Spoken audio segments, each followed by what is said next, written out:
देखो नेक्स्ट हम क्या पढ़ेंगे, टाइप ऑफ इंडिकेटर पढ़ेंगे। टाइप ऑफ इंडिकेटर में हम पढ़ते हैं नेचुरल इंडिकेटर है आपका, और क्या है सिंथेटिक। ठीक है, नेचुरल है लिटमस और टर्मरिक। मेन आप अगर एग्जांपल पूछे जाए तो आप इन दो का नाम लिखेंगे, लिटमस और टर्मरिक। ठीक है, सेकंड आपका है रेड कैबेज लीफ। थर्ड है आपका फ्लावर ऑफ हाइड्रेंजा प्लांट। ठीक है, सिंथेटिक में है फिनोफ्थलीन है, मिथाइल ऑरेंज है, ओनियन है, वेनिला एसेंस है और क्लोव ऑयल है। ठीक है, अब हम पढ़ेंगे कि ये एसिड और बेस में कैसे बिहेव करते हैं। अच्छा, लिटमस है वो क्या करेगा, एसिड सॉल्यूशन में कैसा कलर देगा, रेड, और बेस में देगा ब्लू। ठीक है, रेड कैबेज लीफ है, एसिड में कैसा देगी, रेड, लेकिन बेसिक में कैसा देगी, ग्रीन। फ्लावर है ये क्या देगा, ब्लू कलर, और बेस में देगा आपका पिंक कलर। टर्मरिक है, एसिड में नो चेंज, बेस में कैसा हो जाता है, रेड। साबुन या सोप लगाते हैं तो रेड कलर आता है। फिनोफ्थलीन है, एसिड में कलरलेस, लेकिन बेस में कैसा देगा, पिंक। मिथाइल ऑरेंज है, एसिड में कैसा देगा, रेड, और इसमें कैसा देगा, येलो। ठीक है, ओनियन है, इसमें क्या करेगा, स्मेल देगा एसिड के अंदर, लेकिन बेस में नो स्मेल। वेनिला एसेंस है, ठीक है, इसमें स्मेल, एसिड में स्मेल देगा, इसमें नो स्मेल। क्लोव ऑयल है, ठीक है, एसिड में इसकी स्मेल, सॉरी इसमें इसकी स्मेल रहेगी, लेकिन यहाँ क्या करेगा, ये स्मेल को लूज़ कर देगा। ठीक है, तो लास्ट वाले तीनों तो एसिड में स्मेल देंगे, बेस में स्मेल नहीं देंगे। ठीक है,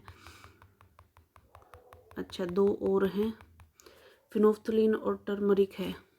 ठीक है, फिनोफ्थलीन और टर्मरिक है, ये क्या कर रहे हैं, एसिड में क्या करेंगे, फिनोफ्थलीन तो कलरलेस हो जाएगा और इसमें ये कोई चेंज नहीं दिखाएगा। ठीक है,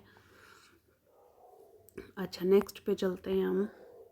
केमिकल प्रॉपर्टीज़ हैं आपके एसिड और बेस की। फर्स्ट है आपका reaction of metal with acid and base. जब एसिड और मेटल रिएक्ट करते हैं तो वो देते हैं साल्ट, और कौन सी गैस बाहर निकलती है, हाइड्रोजन गैस। सेम यहाँ पर आपका क्या है, जब हम क्या करते हैं, बेस प्लस मेटल करते हैं तो हमें क्या मिलेगा, साल्ट प्लस हाइड्रोजन गैस। ठीक है, test of H2 gas. H2 gas के लिए हम जो टेस्ट करते हैं वो क्या है, hydrogen gas released can be tested by bringing a burning candle near gas bubble, it burst with pop sound.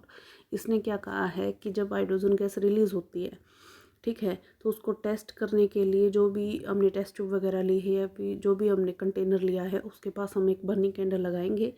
ठीक है, जिसकी वजह से एक ब्रस्ट होगा और एक पॉप साउंड आएगी। ठीक है, उस तो हम क्या कहेंगे कि हाइड्रोजन गैस क्या हो रही है, रिलीज। मेटल के साथ करेगी तो salt plus hydrogen gas, acid और बेस दोनों में। क्लियर। सेकंड है आपका मेटल कार्बोनेट या मेटल हाइड्रोजन कार्बोनेट है। ठीक है, तो जब इनके साथ रिएक्ट करेगी तो क्या बनेगा, साल्ट तो बनेगा, और प्लस में क्या निकलेगा, वाटर प्लस कार्बन डाइऑक्साइड। क्या निकलता है, वाटर प्लस कार्बन डाइऑक्साइड, और बेस में ये रिएक्ट ही नहीं करते। ठीक है, तो मेटल कार्बोनेट या मेटल हाइड्रोजन कार्बोनेट सिर्फ एसिड के साथ रिएक्ट करते हैं, बेस के साथ रिएक्ट नहीं करते। और क्या बाहर निकलता है, salt plus carbon dioxide plus water. ठीक है, नेक्स्ट है आपका टेस्ट फॉर CO2 है। टेस्ट फॉर CO2 है, CO2 can be tested by passing it through lime water. ठीक है, कि जब हम क्या करते हैं, लाइम वाटर में इसको पास करके देखते हैं, जब वो मिल्की कलर शो करता है तो इसका मतलब हम क्या कहते हैं, इसमें CO2 गैस प्रेजेंट है। ठीक है, लेकिन इसने कहा है कि अगर जब क्या हो जाती है, एक्सेस अमाउंट में CO2 पास कर दी जाती है तो वो मिल्कीनेस धीरे धीरे डिसअपियर होनी शुरू हो जाती है। ठीक है, क्या होनी शुरू हो जाती है, डिसअपियर होनी शुरू हो जाती है। ठीक है, reaction of acid and base with each other. जब एसिड और बेस दोनों को रिएक्ट करते हैं तो ये एक न्यूट्रलाइजेशन रिएक्शन बनती है। क्या करती है, न्यूट्रलाइजेशन, मतलब न्यूट्रल हो गया, एसिड मिल गया, बेस मिल गया, H पॉजिटिव मिल गया, OH मिल गया, तो क्या बन जाएगा, न्यूट्रल वाटर। ठीक है, तो क्या है, when an acid react with base the hydrogen ion of acid combine with hydroxide ion. वही है कि H पॉजिटिव आयन है वो OH नेगेटिव आयन के साथ क्या करेगा, रिएक्ट एंड फॉर्म वाटर। क्या बनाएगा, water. As these ion combine together they form water instead of remaining free, thus both neutralize each other. तो ये क्या करते हैं, एक दूसरे को न्यूट्रलाइज करते हैं, इसलिए हम इसको क्या कहते हैं, neutralization reaction. Since in this reaction between acid and base both neutralize each other, it is also called neutralization reaction. तो neutralization reaction क्या होती है, acid and base react each other and neutralize each other. और and give as a product salt plus water. ठीक है, कि product के तौर पे वो हमें क्या दे रहे हैं, साल्ट और वाटर देते हैं। ठीक है, ये क्या है, हमारी न्यूट्रलाइजेशन रिएक्शन है।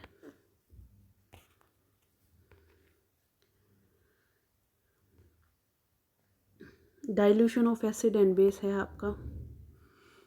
ठीक है, तो dilution of acid and base है व्हेन ए कंसंट्रेटेड एसिड और base is diluted a vigorous reaction takes place. इसने क्या कहा है, जब एक कंसंट्रेटेड एसिड और बेस को डाइल्यूट करते हैं तो कौन सी रिएक्शन टेक्स प्लेस होती है वो देखते हैं। उस प्रोसेस को क्या होगी, क्या कहेंगे, डाइल्यूशन। ठीक है, it is an exothermic process as a lot of heat is produce. ठीक है, कंसनट्रेटेड, जब भी आप लैब में गए होगे तो आपने देखा होगा, जब भी कोई कंसनट्रेटेड एसिड हम देखते हैं तो उसमें बहुत सारी भाप निकलती होती हैं। अब उसमें से हम एकदम उसको डाइल्यूशन में लेके आ रहे हैं तो क्या होगी, उसकी हीट रिलीज होगी।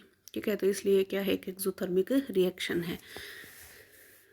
The process of forming ion in aqua solution is called ionization. Dilution समझ में आया, जब हम क्या करते हैं, कंसनट्रेटेड एसिड और बेस को डाइल्यूट करते हैं, क्या करते हैं, डाइल्यूट करते हैं, तो उसे हम क्या कहते हैं, डाइल्यूशन कहते हैं। ठीक है, अच्छा, आयनाइजेशन क्या है, process of forming ions in aqua solution. ठीक है, एक्वा सॉल्यूशन में आयंस बनने को क्या कहते हैं, आयनाइजेशन।